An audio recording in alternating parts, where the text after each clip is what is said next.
In this week's video, we'll review the latest charts, data sets, and scores to help us answer the question, does the bull market fail the eye test? Following higher than expected readings in CPI and PPI, in last week's video we examined the question, will sticky inflation bring a recession and bear market? And in this week's video, we'll leverage similar concepts. You can read the tweet, upper left-hand portion of your screen. Concepts, common sense concepts, are backed up by excellent research from NDR on the right side of your screen. When the Federal Reserve cuts rates rapidly, history tells us they're doing that in response to something very bad that's happening in the economy. And stocks, not surprisingly, tend to perform poorly. It's the orange line. Conversely, when they lower rates at a slow pace, stock market tends to perform quite well. And our secular trend scores that we reviewed last week align nicely with the bullish scenario where the Fed cuts rates at a relatively slow pace. If we fast forward a week to February 22nd, the scores on your screen pass the bull market eye test. Now let's see if we can draw a similar conclusion after we review weekly cloud charts that help us monitor primary trends. Let's quickly review the basics in terms of how we use clouds. All things being equal, when clouds are red, that's a negative, and when clouds are green, that tends to be a positive relative to the primary trend in an index, stock, or ETF. We've been reviewing these concepts since Q4 of 2022, and they've been quite helpful. You can see the transition from risk on to risk off in the 1971-1976 window incrementally ends up checking all of the bearish boxes. The same can be said after the major low in October of 1974. Incrementally and over time, we're able to check all of the bullish boxes.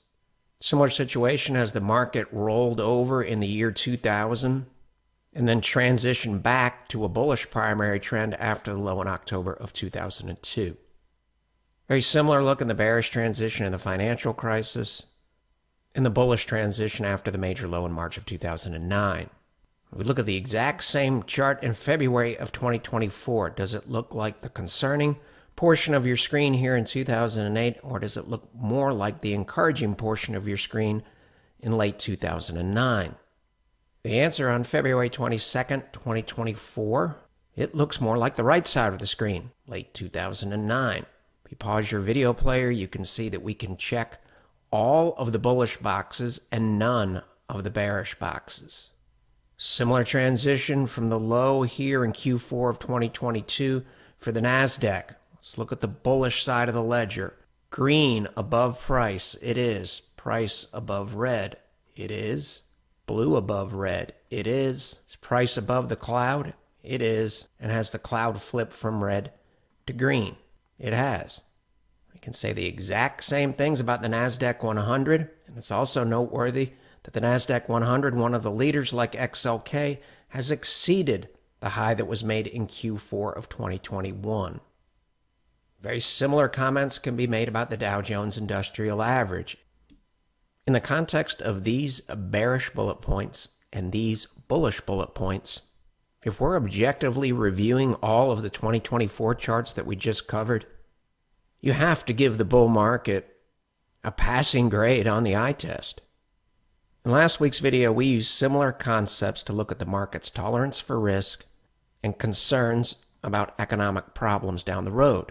The takeaway last week was bullish. How about this week? Chart on your screen dated February 22nd. This is SPY, the S&P 500 ETF, relative to IEF 7 to 10 year treasuries. Long-term period of consolidation and confusion, calendar year 2022 into 2023 here. And then in mid-May 2023, the period of indecisiveness and confusion relative to this and this ended with a decisive break on this ratio chart to the upside. That's mid-May 2023. And the weight of the evidence was so encouraging in mid-May of 2023 that we decided to start writing again on Seeking Alpha. There was a lot to write about. You can find these articles by Googling Chris Schiavaco's articles, Seeking Alpha. It's also noteworthy the chart on your screen is dated February 22nd, and it still has a risk-on bias. It can check all of the bullish boxes, and it checks none of the bearish boxes. And this breakout here is in stark contrast to the discernible and bearish shift that took place on the same ratio chart, SPY divided by IEF, in Q4 of 2007 as the stock market was peaking. The S&P 500 peaks in here in October of 2007, and you can see the weekly cloud chart, SPY divided by IEF, starts checking bearish boxes very, very rapidly, walking forward. Conversely, when things start to improve relative to this topic and this topic, the primary trends also started to improve. S&P 500 bottoms on March 9th of 2009. Similar concepts here, a diversified basket of bonds relative to the S&P 500, making a new 52-week low.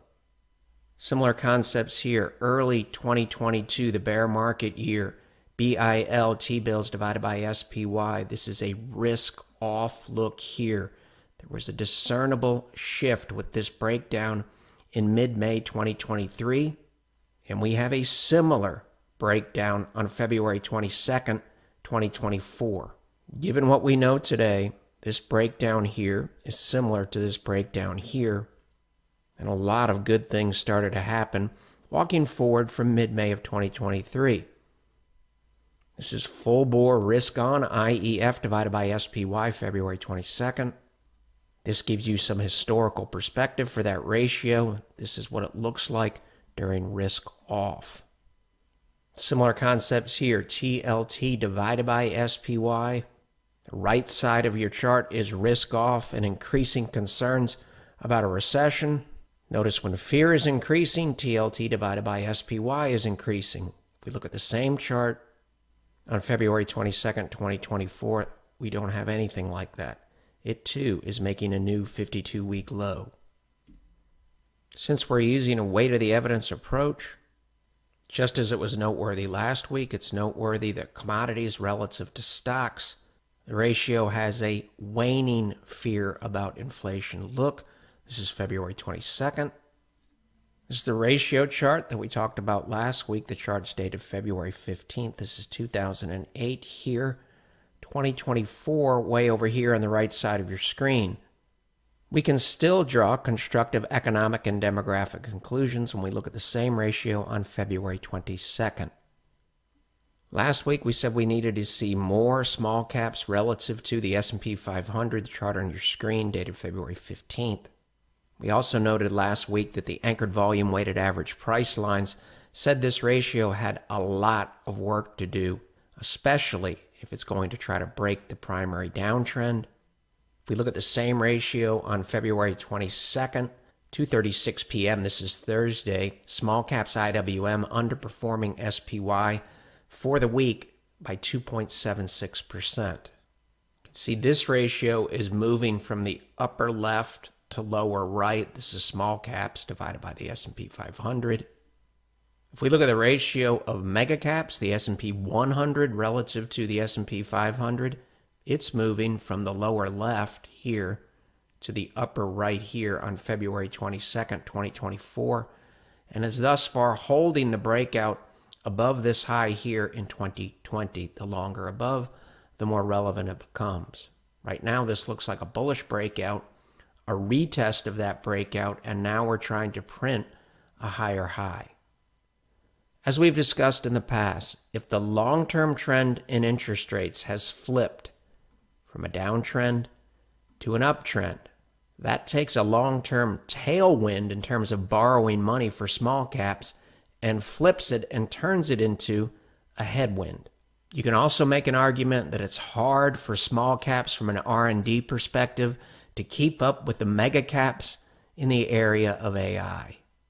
Right now, the primary trend is down. At some point, there's going to be a counter trend move, which means small caps will outperform large caps. All trends, even downtrends, have counter trend moves.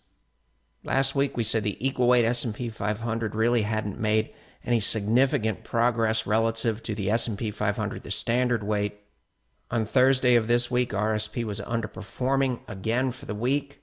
Not a lot to get excited about on the chart in front of you. Last week, we showed the ratio of growth stocks relative to the S&P 500. This is the risk-on look here in 2020. This is the risk-off increasing concerns about the Fed interest rates and inflation look in 2022. This was the look on February 15th. This looks significantly different relative to what we had in 2022, just as the ratio of Russell 1000 value stocks relative to the S&P 500, that ratio was increasing as concerns about inflation, interest rates, and Fed policy were increasing between 2020 and 2022. The growth to S&P 500 ratio has flipped in this direction. The value to S&P 500 ratio has flipped in the opposite direction. Reading from the same script, this is what it looks like when inflation concerns, Fed concerns, and concerns about interest rates start to wane. Chart date of February 22nd. Just as we use moving averages to keep tabs on trends, we can do very, very similar things with the cloud. Ultra easy policies here. This is 2021, 2022. Concerns about inflation are increasing. Tech is underperforming XLE energy significantly. Since Q4 of 2022, we've seen significant improvement as concerns about inflation, Fed policy, and interest rates have waned. XLK divided by XLE on February 22nd, checking all of the bullish boxes. Back here, checking all of the bearish boxes. How about stock market breadth? If you look at this relative chart, it's hard to make an argument from a leadership perspective that the rally's broadening out. This is the total U.S. stock market relative to the S&P 500. It's a weekly chart dated February 22nd. However, significantly different story when we look at the total U.S. stock market in isolation. The iShares total U.S. stock market ETF holds 2,651 positions. And in 2024, this ratio has been printing new high after new high after new high. And all of those highs above this high here from Q4 of 2021. When we look at ITOT in isolation, it's difficult to say that the entire rally is being driven by 7 stocks. NVIDIA makes up how much of ITOT? Less than 4%. So it is a cap-weighted ETF, but it also tells us it's not just 7 stocks. I've covered this many times. This look continues to improve. February 21st. Semiconductors relative to the S&P 500 started basing here in Q1 of 2021, broke out here in 2023, retested that breakout later in 2023, and now is well above this long-term base in here. The longer a market goes sideways, the bigger the move you can expect to get when you either get a bullish breakout or bearish breakdown, and in this case, we have a bullish breakout. It looks like the relative trend got extended from the 200-week moving average. This market needed to consolidate its gains. It came and overshot an upward sloping 200-week, and we know that secular trends tend to make a stand at or near an upward sloping 200-week moving average, and in this case, the 200-week is in red. The primary trend here is up. All trends have counter-trend moves. Realistic expectations about how markets operate in the real world. Still have a constructive look relative to the monthly Kopic curve for the NASDAQ. How about the credit markets? Covered this chart countless times in recent years. Leveraged loans, read risky loans, making a new 52-week high, 2024. Same message from credit spreads. Credit spreads have been telling us to keep an open mind about better than expected outcomes for quite some time, including on October 31st, 2023. You can see the tweet here in the bottom of your screen. Not a lot of fear at the moment in the physical gold relative to S&P 500 ratio. If we look at gold in isolation, it looks a lot more constructive. You can make an argument that physical gold got extended from the long-term trend. GLD needed to consolidate its gains. It ended up making a stand at or near an upward sloping 200-week moving average.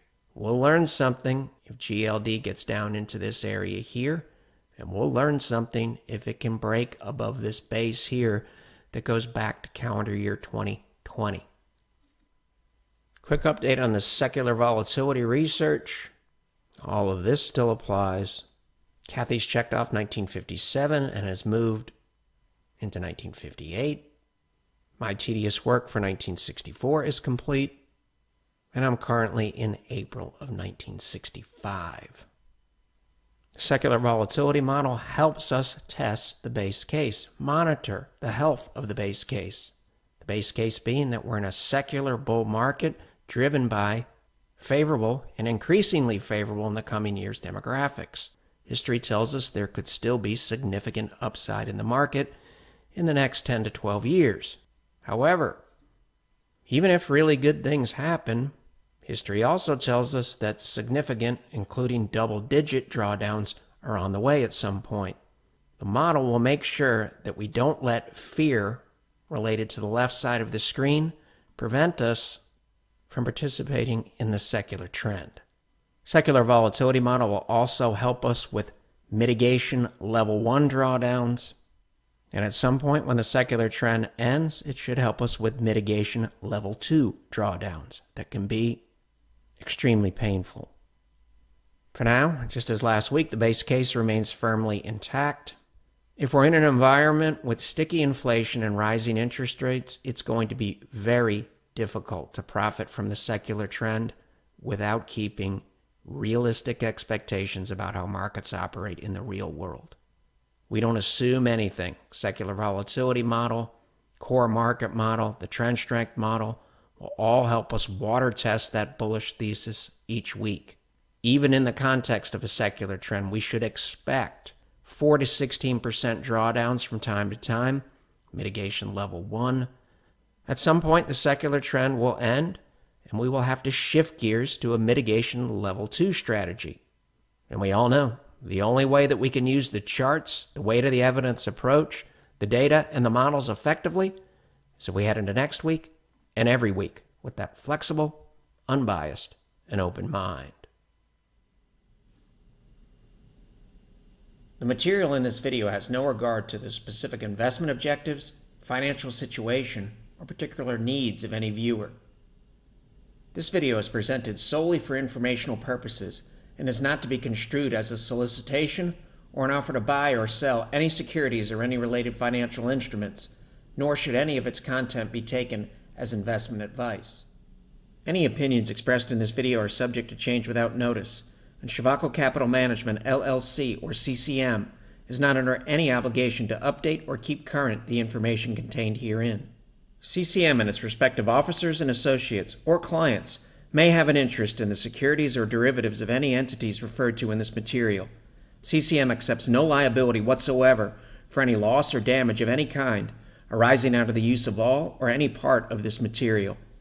We recommend that you consult with a licensed and qualified professional before making any investment decision.